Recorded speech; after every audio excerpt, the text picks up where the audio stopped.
I now recognize Congresswoman Cammack. You are now recognized for your testimony.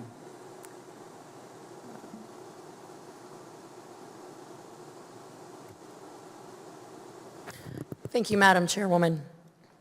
Good morning, and thank you for having me here today on this panel. Thank you to the Ranking Member Comer. Appreciate everything that you all do here. Distinguished members of this committee, I'm pleased to be with you this morning, though I wish my testimony came here under better circumstances. Right now, our country is facing a number of crises that House Democrats have been loath to acknowledge or make progress towards fixing. The crisis in Afghanistan, Americans still stranded, border crisis with record crossings, and a humanitarian public health disaster unfolding on a daily basis. Now, we are looking at stripping one of the longest provisions in U.S. history, the Hyde Amendment. Meanwhile, the majority members of this committee who have direct oversight over the very issues I just mentioned have chosen to spend valuable time glorifying and normalizing abortion instead of doing what this committee should, properly overseeing the very crises that my colleagues and I have been raising alarm bells about for months. However, today I want to speak to you about a very personal aspect of my own story that propels me each and every single day in this body. As I said last week on the House floor, and while defending life dozens of times prior, I was not supposed to be here. I would not be here had it not been for the very brave choice that my mother made 33 years ago. See, when my mom was pregnant with my sister at age 27, a single mom, she suffered a devastating stroke. It took her a year and a half to learn how to walk again, basic motor skills, and to this day, still struggles. Miraculously, she was able to deliver a healthy baby girl.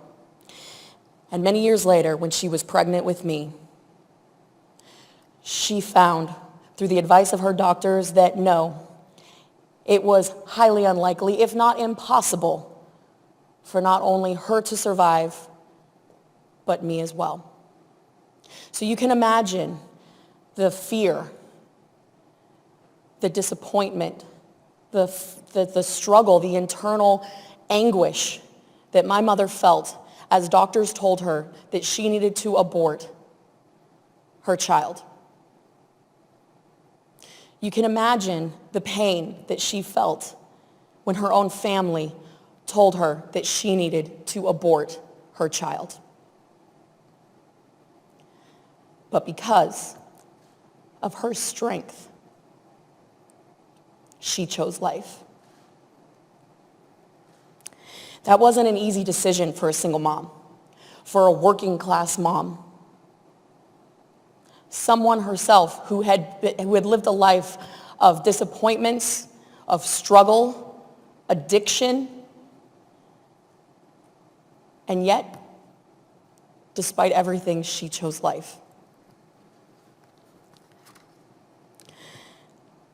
She did something that many of my colleagues here could have done. Every woman's story is different. Every woman's story is different, and these decisions do not come easy. But I am grateful every single day that there were resources available for my mom, because in that moment, she chose life, and those resources were available to her. As a single mom, my mom survived. I survived. And I am a living, breathing witness of the power of life and the incredible choice that my own mother made. And I get emotional about it. I think this issue everyone gets emotional about. And knowing that you were never supposed to survive, it gives you a new perspective about life. For that and my mother's choice, I am incredibly grateful. There are millions of women out there like my mom who made the same decision that she did. With her decision, we were able to go as the daughter of a single mother, from homeless to the House of Representatives. That is only possible in America, and that is only possible in America that values life, because we are built on the premise of life, liberty, and the pursuit of happiness. It begins with life. And I know there's been a lot of talk about justice here today. What about the justice for those unborn? All the little girls that never had a shot. Where was their choice?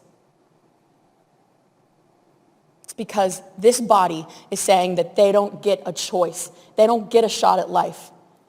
And that is why we here today, as defenders and warriors of the unborn, want to make sure that every little boy and every little girl has a shot to achieve the American dream.